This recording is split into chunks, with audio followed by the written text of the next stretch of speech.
as I mentioned last week, I was an Atari kid. I had an Atari growing up. I loved my Atari.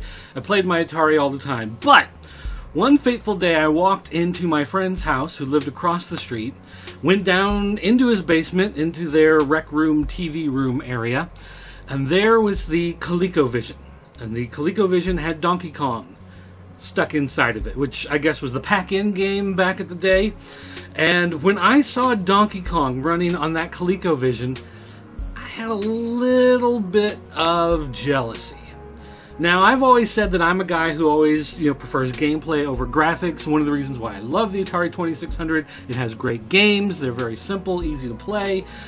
But looking at the graphics on that ColecoVision, I can still remember to this day thinking, oh my gosh, I really want to play that.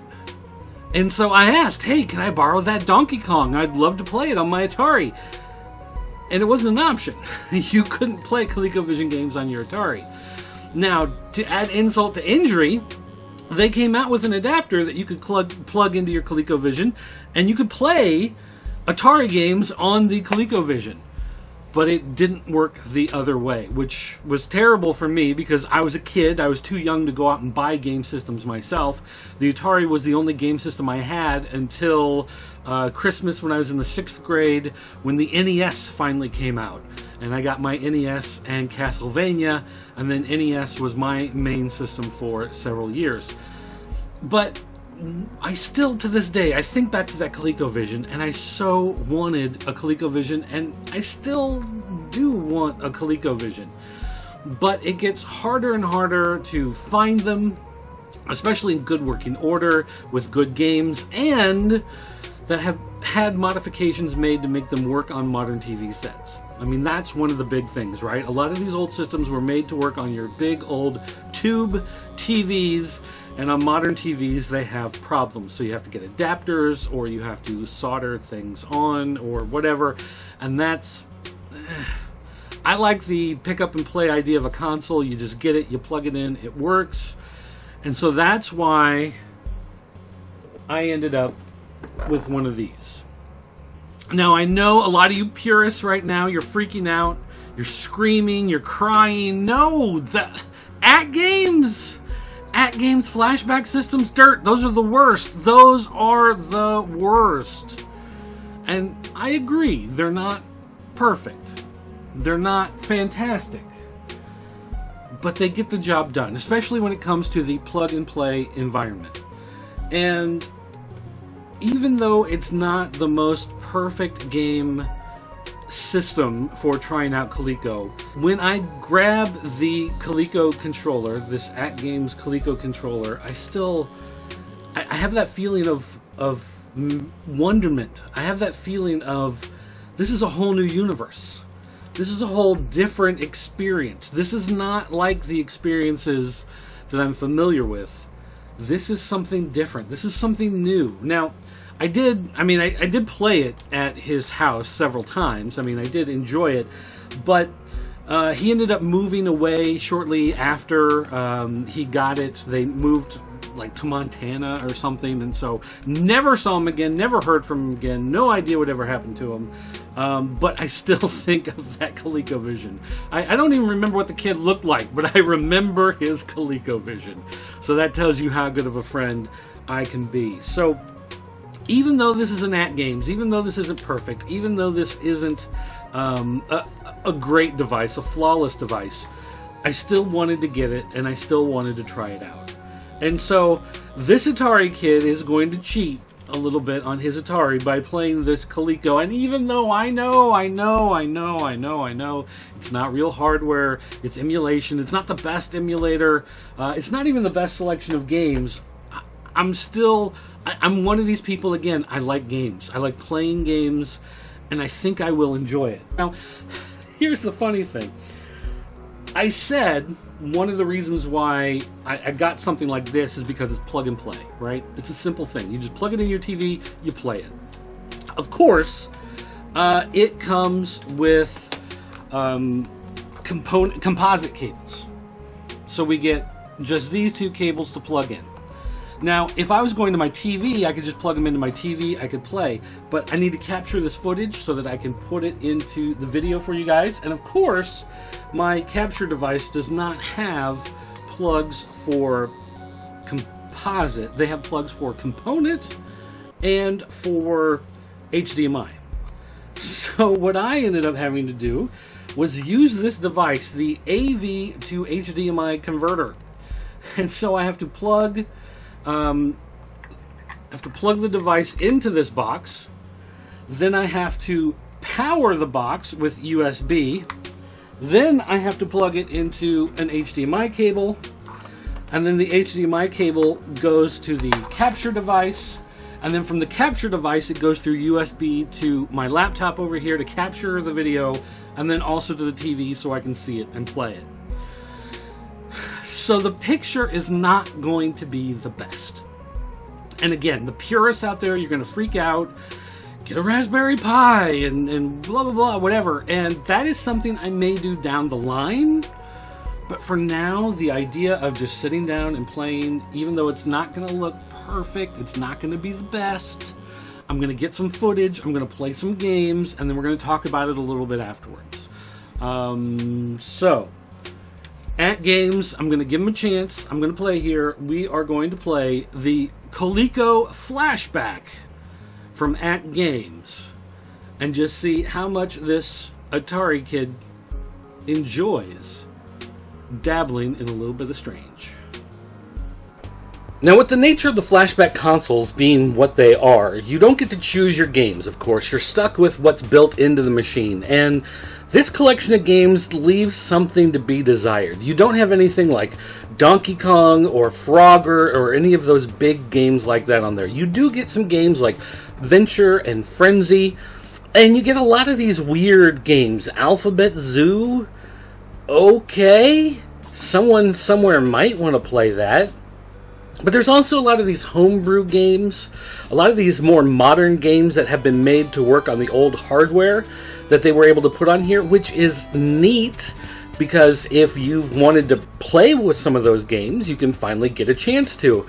But for me, wanting to play the classics, none of that is really helpful. I want to play those old classic games. And so, while I did spend some time playing Alphabet Zoo, because it's on here, these games really didn't get a lot of my attention. So I tried to spend more time playing the actual real classic games, although I did kind of get addicted to blackjack and poker on here, and honestly, I could play that quite a bit, but that's not really all that thrilling, so let's move on.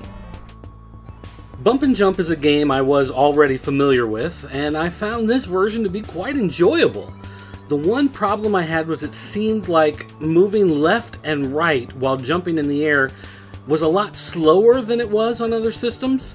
Now, maybe that's due to the AtGames controller, or maybe that's the emulator. I'm not 100% sure. But I still found myself enjoying the game quite a bit, even if I wasn't very good at it.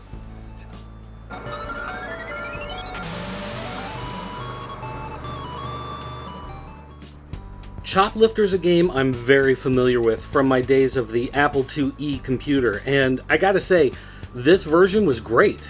I found it very easy to play, very easy to pick up, and I love the graphics. It looks fantastic. It plays well, even with the AtGames system. So, if you're not a big fan of everything on this system, I'd say at least give this game a chance if you've never played it before, and if you are familiar with it, it's a great game to have in your library.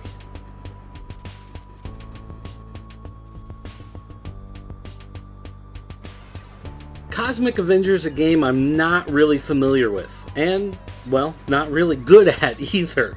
I found it to be an okay Defender-type clone, but honestly, it seemed really slow and choppy.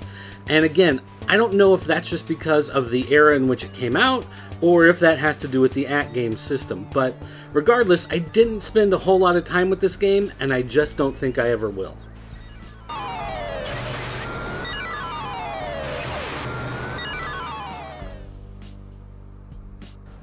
Jungle Hunt is here, and it looks good, but this is just not my game. I am just not good at this game.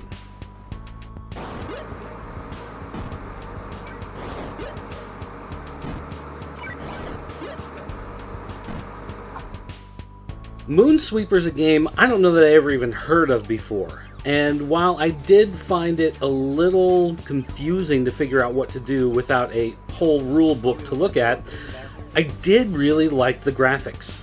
In fact, there's something about this game that just screams like, hey, we did some really high-tech programming pushing stuff through this system. So this is one of those games that, even though I had some troubles figuring it out on my own, I am going to go places like GameFAQs and wherever, figure out how to really get into this game, because this game actually looks like a whole lot of fun once you know what you're doing. I'll be honest, when I first saw Antarctic Adventure, I thought it was a modern game that had been shoved into the FLASHBACK system. I mean, it looks like a more modern game. The graphics on this are really nice. They're pretty incredible considering the time frame. This is probably one of those games that you would show off to your friends to just show how good it actually looks. Now, the gameplay is okay. It is very simplistic. There's not a lot to it, but look at it. It's gorgeous.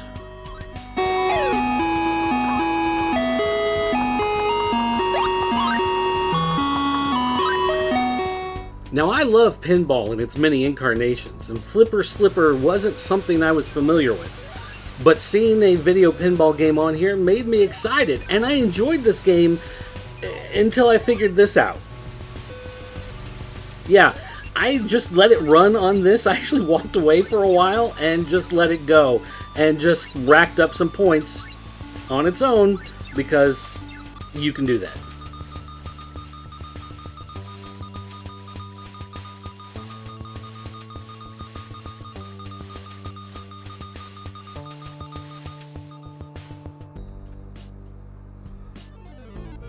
The Heist is a game I was completely unfamiliar with, and yet this turned out to be one of my favorites. Now, as you can see in the video, it's moving very slowly, and I don't know if... I'm guessing that's part of the emulation. I don't think it's supposed to play this slowly.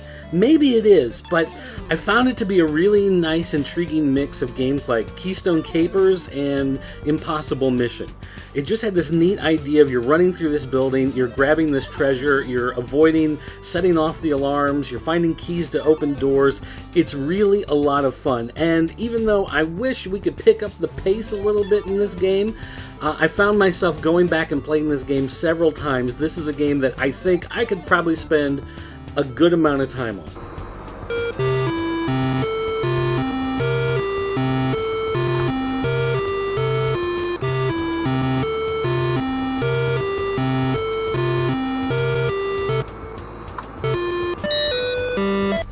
Now, of course, like any system, I found that there were some games I liked more and some games that I liked less. And I'm not going to run through every single game on this system and review everything. But I did find that there's a hidden gem in here, a game that I wasn't familiar with, that I don't know that I ever even played before, and I found myself almost wholly addicted to it. And no, I'm not talking about poker and blackjack.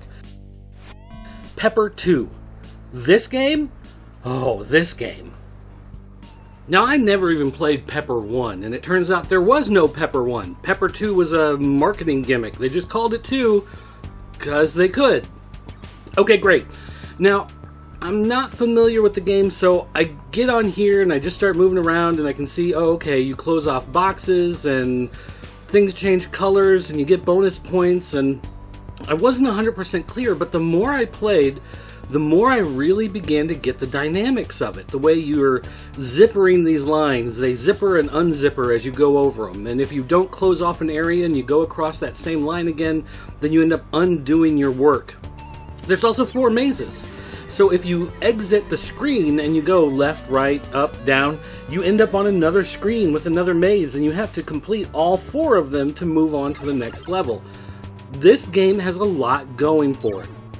This, at its core, may be a type of clone of, some people would argue, a Pac-Man clone. Some would argue any game where you're marking off areas, drawing little boxes and filling them in. It's a clone of any type of that type of thing. And I can see that. That's an argument that's to be made. But this game is the game that will bring me back. This is the game that's going to make me hook this thing up to my TV again and again and again to keep playing. There is so much going on in this game. I love the graphics, I love the sound. This is so much fun. This probably would be my #1 game on the system if I owned the original system. And even though I'm upset I didn't get games like Donkey Kong and Frogger or any of those, high marquee games in this flashback system, this game more than makes up for it, because finding this game for me is just an absolute rush, because I now have a new favorite retro game that I'm going to be addicted to for quite a long time.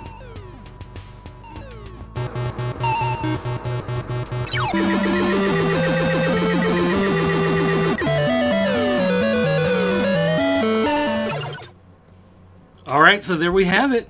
The ColecoVision is a good system, even when it's from AtGames. So if I had an actual ColecoVision with actual games, it would in fact even be better. So not too hard for this old Atari fanboy to admit that Coleco made a good system. Even though the controller, I'm still a little iffy on that. Some games use the left button as the start or fire, some use the right button, some use the #1, some use the star.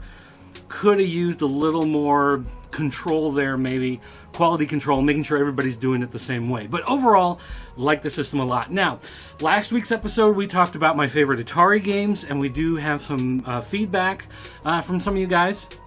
Arkdov, I hope that's how you pronounce that.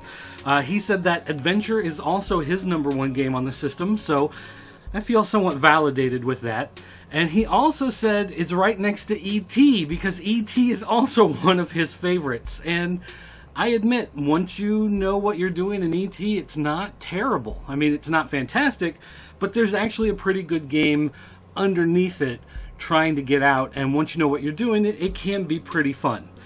So I will give him some credit on that. Portal 2099 said, I always liked Riddle of the Sphinx for some reason. And that was a game we had at our house as well. And that was one of those games that my sister had wanted, and so we got it, immediately lost the booklet. No idea what happened to it, whatever. And so playing the game, really had no idea what was going on, and I remember dying very easily, not really sure what was happening, just trying to avoid everything and randomly shoot things and whatever, and I thought that was pretty much the whole game. Years later, of course, looked online and saw, hey, there's an actual storyline to it. There's stuff you're supposed to be doing. Had no idea. So then went back and played it again, knowing now that there are real objectives, and found it to be another fascinating game. A lot of fun on that one. So yeah, I agree. I also like that one. And then we also have a comment here from Ted Wilson. Ted Wilson. Why does that name sound familiar? He says, rumor has it that Dirt's cousin still has most of these games, and he was always pretty cool. Oh, Ted Wilson. My cousin. My cousin says he had most of these games, and he says he was pretty... Boo! Boo! Not cool. Not try to hijack my thread here, leaving comments on YouTube. I should ban you from the channel. That's what I should be doing. All right, guys. Well, that's going to do it. Let me know what were some of your favorite ColecoVision games. Is there really something that stands out to you? Was it Donkey Kong? Did they pack in the best game in the box? Or was it something else on the system? And did you like having all those numbers on the pad just like in television? Or did you want something a little simpler that didn't have all of that stuff on it? And then also, looking forward, next generation, have you already made up your mind? I'm wondering if people have made up their mind about PS5 and the new Xbox. Xbox Next, I think it's called, something like that. Do you know where you stand yet? I asked that on the official Facebook group, and I heard from people they have already picked their console. Some are already going Xbox, some are already going PS5. They've already made that decision. So I'm wondering, have you? Have you made that decision as well? That is something we will discuss on an upcoming episode. Don't forget that you can always get a hold of me by calling our 24-hour voicemail line. It's area code 217-953-4025. That's a Skype voice mailbox. You can call 24 hours a day, 7 days a week, even in the middle of the night. You're not going to disturb anybody. It'll go right to voicemail. You can also send me an email, dirt@popculturenetwork.com or dirt@thepopseed.net. Both of those should come to me, no problem as well. Or you can come to our Facebook group, and there's the shortened URL on the screen for all of you guys. Maybe I should actually drop it in the comments so you can just click on it instead of having it on the screen. Whatever. But I know just putting a link in the comments isn't going to work because I've become one of those people where I really don't watch on computer much anymore. I watch on my TV, usually through my Roku or my Xbox One. Just pull it up and watch it through the TV. So whenever anyone says, well, the link is down in the description, that doesn't do me any good because I can't see the description through the TV portal. So, yeah. So anyway, guys, thanks for being with us. Thanks for watching, and I'll see you next time.